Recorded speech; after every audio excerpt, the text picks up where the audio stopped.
tô voltando a conversar com a doutora Maria Faiocchi, porque tem um novo golpe aí que você estava comentando comigo, né? Quer dizer que os aposentados ali, na melhor das boas intenções, podem dar o seu rico dinheirinho para golpistas que estão mandando carta na casa das pessoas? Então, assim, é um absurdo isso. Assim, eu não me conformo que até hoje, né, em dia, ainda aconteça coisas desse tipo e, assim, os órgãos não tomem algum tipo de providência. O último golpe agora que inventaram, estão mandando uma cartinha para a casa dos aposentados dizendo que eles têm que pagar uma taxa para o INSS, né, que eles estão devendo algum tipo de valor. E aí o boleto vai com o timbre do INSS, vai com o nome do INSS, e a pessoa assusta, porque não é um valor muito alto. Quer dizer, um golpe super bem feito. Exatamente, não é um valor muito alto e a pessoa vai e paga, né? Fica com medo, não, isso é 30, 40 reais, eu vou pagar. Já teve também... Às vezes é melhor, né? A pessoa pensa nisso justamente, é melhor pagar do que ficar lá numa fila. Exatamente. Ou de ligar no 135, esperar não sei quanto tempo para conversar com alguém. Que eu vou gastar com condução, com tempo, né? Eu vou lá e pago, né? Que absurdo. Outra coisa que está acontecendo também, muita gente está recebendo uma carta dizendo que tem um pecúlio de mais de 70 mil reais para receber e que para isso a pessoa precisa pagar uma taxa de 2 mil reais em várias parcelas, de uma associação, né? E isso também é golpe, tem que tomar muito cuidado, não existe. E INSS não manda carta. Você acha que o INSS vai mandar carta dizendo, ô fulano, vem aqui que eu tenho uma grana preta esperando você? Não existe isso, né? E o que eu acho mais legal... Essa fica mais fácil de identificar, agora essa outra dos valores essa daqui pequenos, é difícil, essa é de pouco em pouco eles vão arrecadar muito dinheiro. E existe outro tipo de golpe que, inclusive, até o pessoal aqui da produção me alertou, né? O Dair veio me entregar, doutor, isso aqui é verdade, né? Pessoas que vão nos jornais, principalmente jornais que são entregues, assim, gratuitamente nos metrôs, nos faróis, fazendo pequenos anúncios, prometendo ganho de causa em algumas ações que já decaíram, já prescreveram. E assim, aí a pessoa vai até lá e eles tomam um pouquinho de dinheiro da pessoa. A gente sabe de alguns lugares que chegam a cobrar até R$1.000 dos aposentados, dos pensionistas, prometendo entrar com revisões, prometendo aí pagar mais de 30, 40, 50 mil reais e, na verdade, são ações que não vão, ninguém vai ganhar na justiça, porque já decaiu, já prescreveu, então tem que tomar cuidado. Eu sempre falo, quando a esmola é demais, o santo tem que desconfiar, né? A pessoa fica anunciando demais, eu te prometo, eu vou ganhar, eu vou te dar, você vai conseguir, assina aqui e paga, e a pessoa, às vezes, na boa fé, porque a gente sabe que a maioria, né, dos idosos são pessoas lá do tempo, né, do fio do bigode, que a palavra é que vale. A palavra valia, um aperto de mão era melhor, valia mais do que um papel assinado. Assinado com firma reconhecida, não é? Então, assim, tem muita gente assim. E, infelizmente, eles se aproveitam dessa bondade, dessa honestidade desses aposentados e acabam fazendo esse tipo de coisa lamentável. Então, cuidado, recebeu cartinha em casa, gente, presta muita atenção, porque provavelmente não é coisa boa não, é golpe, vão querer tomar um dinheirinho seu. Fora que, como é que conseguiram os seus dados, né? Por aí já é suspeito, né? Porque a Previdência não autoriza fornecimento de dados para terceiros, então, tomar muito cuidado. Bom, nesse caso, então, a pessoa recebendo uma carta até com o timbre do INSS, né? Que é um golpe muito grave, né? Se for ver. E a pessoa tem que fazer o quê? Procura a polícia, procura o INSS? Geralmente, quando o INSS encaminha alguma carta para casa da pessoa, tá? Ele geralmente encaminha com um código de verificação, um código de segurança, onde a pessoa pode entrar no site da Previdência Social e verificar se aquela carta é verdadeira. Mas, gente, na dúvida, procure sempre a Previdência Social, ligue no 135, vá na agência da Previdência mais próxima, não pague, né, a Previdência antes dela te enviar qualquer débito, vamos supor que você tem um débito ali de contribuições, alguma coisa do tipo, antes dela te enviar algum boleto, alguma coisa, primeiro ela vai te convocar para você fazer uma defesa, para você explicar, apresentar um eventual comprovante de pagamento, para ir depois fazer alguma cobrança e não simplesmente mandar uma cobrança sem você saber o que é.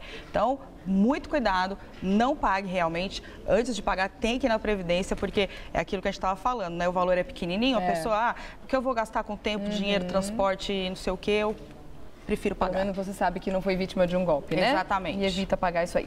Bom, tem dúvidas chegando aqui, eu vou fazer as perguntas, mesmo porque a dúvida de algumas pessoas que estão mandando aqui pode ser a de uma boa parcela aí das pessoas que estão assistindo. A Iriele Salgado pergunta o seguinte: a mãe dela trabalhou durante o ano de 85 a 89, contratada pela prefeitura, e por 2 anos, sob contrato de trabalho temporário na prefeitura novamente. Ela tem mais de 60 anos e ainda não conseguiu se aposentar por idade.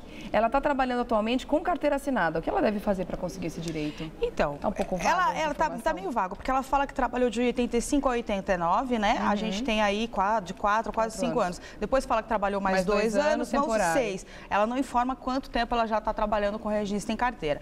Gente, aposentadoria por idade, muita gente confunde com o LOAS, com aquele amparo assistencial ao idoso.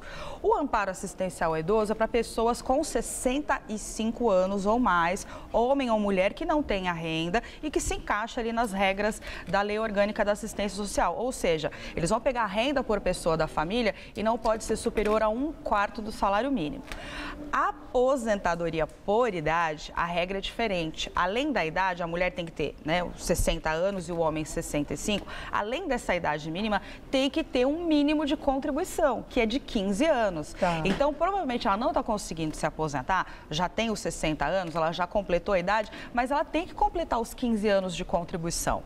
Agora vai um alerta, ela fala que ela trabalhou para a prefeitura. Quem trabalha para a prefeitura é outro regime de previdência. Então, é interessante que ela vá até a prefeitura, já solicite aí as certidões para deixar isso tudo regularizado perante a Previdência Social, porque senão, na hora que ela for requerer a aposentadoria, ela vai ter ali algum problema, algum atraso. Então, tá? muita gente acha que, mesmo sem ter contribuído os mínimos, né, 15 anos, só vai fez a conseguir se idade, aposentar por idade. Não. A aposentadoria, a gente tem que lembrar, falou em aposentadoria, você tem que lembrar que você tem que ter contribuição, né? Tem que ter na idade, tem que ter a contribuição mais idade, no tempo, só o tempo, na invalidez você tem que ter a invalidez mais a contribuição. Então, não existe aposentadoria sem pagar. Existe um benefício assistencial que a pessoa não precisa pagar, mas ela precisa ser carente. Então, não pode confundir as duas coisas. E no caso de uma pessoa que trabalhou na informalidade, por exemplo, sei lá, uma diarista, que não teve carteira assinada, mas que trabalhou durante a vida toda, como é que fica essa comprovação? Então, se ela conseguir fazer a comprovação de que trabalhou todo esse período e conseguir isso perante a Previdência, que a Previdência autoriza o recolhimento desses retroativos, ela pagando tudo com atraso, multas, juros, correções, ela vai conseguir pedir uma aposentadoria. Mas para isso, não adianta, por exemplo, o site da Previdência Social te permite que você vá lá e calcule contribuições em atraso. Só que você pode ir lá pagar, mas na hora de aposentar eles não vão acatar, porque para você recolher em atraso, você tem que fazer prova de atividade. Então, eu tenho que provar que eu estava trabalhando. Então, você vai ter que levar um contrato de trabalho, testemunhas, documentos, por exemplo, é um médico, não contribuiu, leva lá a ficha dos seus funcionários, comprovantes de que operou em algum hospital, tudo, que ele vai provar que ele trabalhava, mas que ele era devedor. Aí a Previdência vai autorizar que esse trabalhador recolha retroativamente. No caso, por exemplo, você perguntou especificamente de uma diarista, fica extremamente difícil fazer prova. Como que vai provar? Trabalhou, sei lá, em 5, 6 casas durante a semana diferentes. Tem patroa que não vai querer testemunhar, às vezes trabalhava num apartamento, não tem mais um porteiro da época, algum outro funcionário para ir lá testemunhar, então fica muito difícil. Então, melhor mesmo, principalmente nessas profissões que é difícil a comprovação, tentar ir recolhendo. Mesmo hoje em dia a gente tem tantas alíquotas, a gente tem alíquota de 5%, que é para pessoa carente, a gente tem de 11%. Então, assim, pelo mínimo você exatamente, né? Hoje em dia tem essa possibilidade. Então, o melhor é deixar isso regularizado, porque se for pensar que lá na frente vai recolher tudo retroativo, vai ter muita dor de cabeça. Vai ser muito mais difícil. Muito. Falando nisso, vamos falar do pagamento do INSS em atraso, das pessoas realmente que querem se aposentar? Muita gente pergunta sobre essa possibilidade, né, de pagar o INSS, os valores que deixaram de ser recolhidos. Como fazer nesses casos? Primeira coisa, né? Antes de você, olha, eu tenho um buraco de 5 anos que não me permite aposentar. Se eu pagar esse retroativo, eu vou conseguir me aposentar. Gente, não faça isso sozinho. Não vá em site, não pegue um carnezinho, vá no banco, peça para o caixa do banco calcular, vai lá e pague e dê entrada na aposentadoria.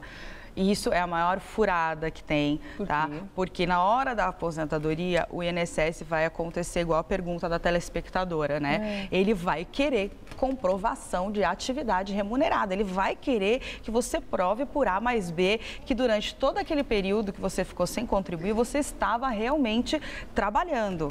Se você não provar que estava trabalhando, você vai perder aquele dinheiro que até o INSS te devolver vai ser um sufoco, vai perder tempo, vai perder dinheiro e não vai conseguir se aposentar.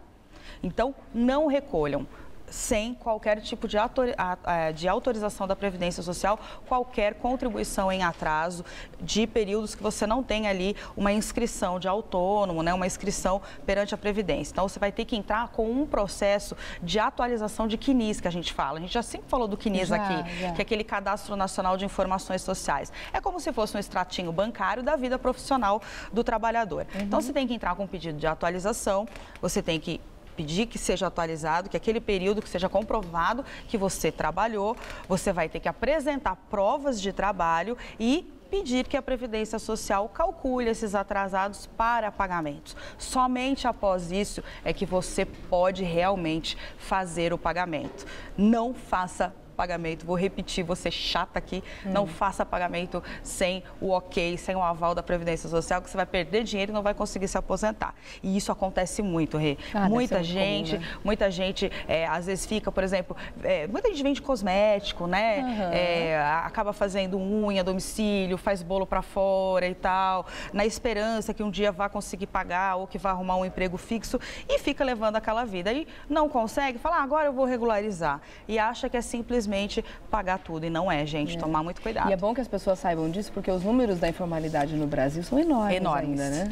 Enormes e hoje em dia, né, e não tem uma justificativa. Talvez a justificativa seja a burocracia. Vou dar um exemplo.